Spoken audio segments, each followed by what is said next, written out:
Blueberries are one of nature's superfoods, crammed with essential nutrients like vitamins K and C, minerals such as manganese, and health-boosting polyphenols. They've even been proven to boost the old grey matter. Best get munching some more then. If you want to include this fabulous fruit in your garden, there's no time like the present to get planting. So here then is our planting to harvest guide to blueberries. You'll get the most from your blueberries if you can provide a sheltered site free from buffeting winds, in full sunshine to help those beautiful dusky berries mature. The bushes are hardy, but avoid frost-prone areas of the garden which can hamper the springtime flowers. Most varieties are self-fertile, so in theory you can grow one on its own. In reality, you will get far better pollination and more fruits if plants can cross-pollinate. For this reason, it pays to grow at least 2 different varieties together. Now the soil they grow in really is important. They're heathland plants, so trying to grow them in anything other than acidic soil is literally fruitless. And they like it really acidic, ideally with a pH of between 4 and 5.5. You'll know if your soil is suitable if you can grow other acid lovers such as rhododendrons, azaleas or camellias. Or to find out your soil's exact pH, use a simple pH test kit. If your soil is neutral or alkaline, all is not lost. You can amend your soil by adding sulphur chips or an organic soil acidifier several months ahead of planting to slowly bring down soil pH. Or for an immediate fix, plant your blueberries into a dedicated raised bed filled with acidic or ericaceous potting mix. Space plants about 5 feet or 1.5 metres apart.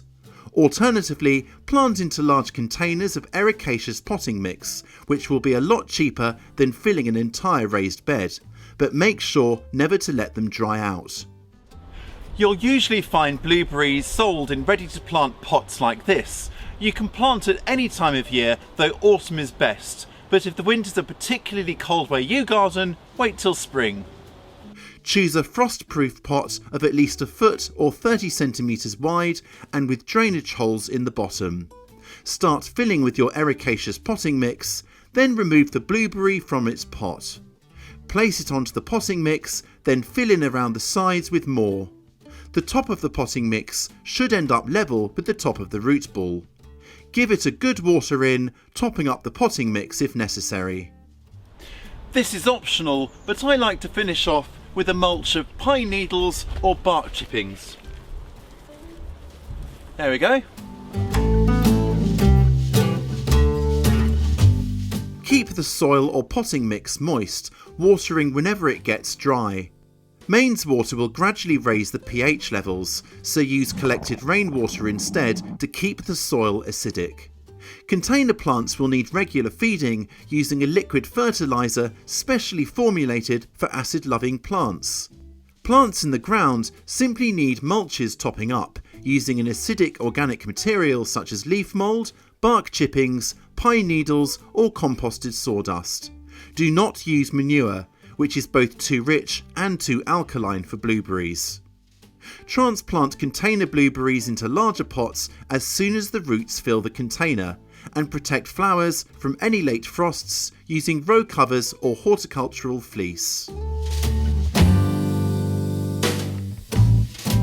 One of the great attractions of blueberries to first-time fruit growers is that they require very little pruning. Any pruning that is necessary is done towards the end of winter. Begin by cutting out any dead stems and stem tips, then any overcrowded branches and any growing too close to the ground. To keep established plants productive, cut out about 1/4 of the oldest branches every year, and that's it. To stop birds guzzling the berries before you do, consider setting up a fruit cage or at least covering plants with netting to keep them off. The berries are ready when they've taken on their distinctive blue colour all over and pull away easily from their stalks. Leave them on the plant for a few days after they've turned completely blue for the very best flavour. Berries are unlikely to ripen all at once, so go over plants several times so you don't miss any. Fresh is best, but if you enjoy a bumper crop, lucky you, you can always freeze the excess or use your blueberries in any number of lip-smackingly delicious preserves. Blueberries get the thumbs up from me, that's for sure. Have you grown them before? And if you have, what varieties would you recommend? Tell all down below. Thanks for watching, and for green fingered and thumb's sake, make sure you're subscribed before you rush off. I'll catch you next time.